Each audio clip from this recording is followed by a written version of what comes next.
सुप्रभात। 7 अवस्थाएं, 7 अवस्थाएं।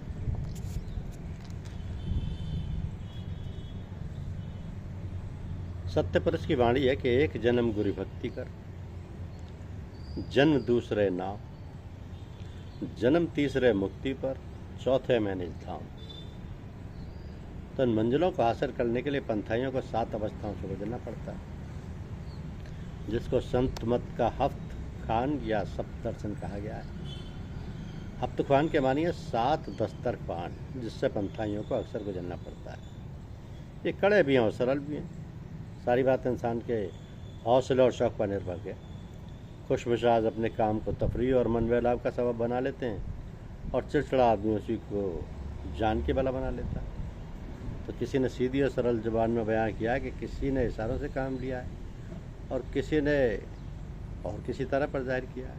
हम सरल पसंद आदमी हैं। सख्त और मुश्किल शब्दों का हमारा उसूल नहीं रहा, और इसी सबब से जो हमारी सुनते हैं, हमारे साथ हमदर्दी रखते हैं, उनको मामूली ज़बान में बता देते हैं। हम हमेशा यही सलाह देंगे कि सरल और आसान बातों को अपना मार्गदर्शक बनाया जाए, क्योंकि सख्त बातों से दिल उलझन में फंस जाता है।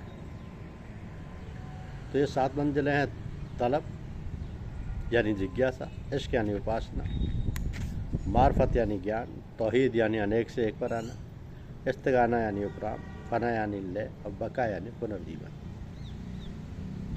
तो तलब कहते हैं इच्छा, जिज्ञासा, आरजू और ख्वाहिश को। इश्क कहते हैं ख्वाहिश के घनेपन की हालत को, जिसको कि आगे आम लोग भक्ति, प्रेम, मोहब्बत, उपासना वगैरह कहते हैं।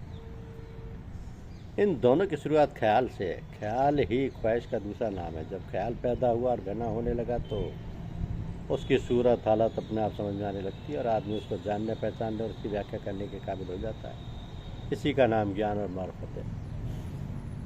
तो ज्ञान और मार्फत पहली हालत ध्यान की थी, वही ध्यान घना होने पर इश्क कहलाया, और इसके होने पर चीज़ की पहचान होने लगी। इसी को ज्ञान कहते हैं। 3 हालतें खत्म हो गई। तौहीद यानी एक भाव, ये और कुछ नहीं है, सिर्फ ख्वाहिश की घनी सूरत है। जब ख्याल में बाहर आया और उसको ध्यान में ज्ञान से तरक्की व ताकत मिलने लगी, वही तौहीद हो गई। वही तौहीद हो गई। तो वेदांतियों का दर्जा है। यहाँ पहुँचकर बाज़ लोग दिल के भाव को हफ्त करने की ताकत ना रखते हुए अहम ब्रह्म की आवाज़ सुनाने लगते हैं।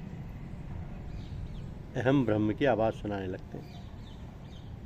5वां है इस्तिगाना, उपराम, यानी एक पना या एको भाव से जी भर गया, तब उससे तबीयत उब गई।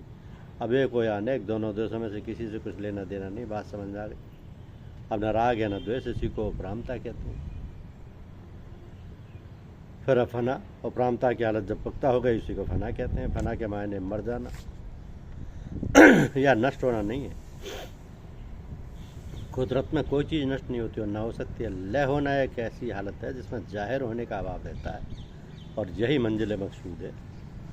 बका यानी पुनर्जीवन, जब तक फना व उसकी अवस्था की प्राप्ति नहीं होती, तब तक बका व सत्य का मिलना कठिन है। इसलिए कहा है कि यह फनाए खुद मयसर नेस्त दीदार खुदा, में फरोशत खेसरा बल खरीदार खुदा। धन्यवाद।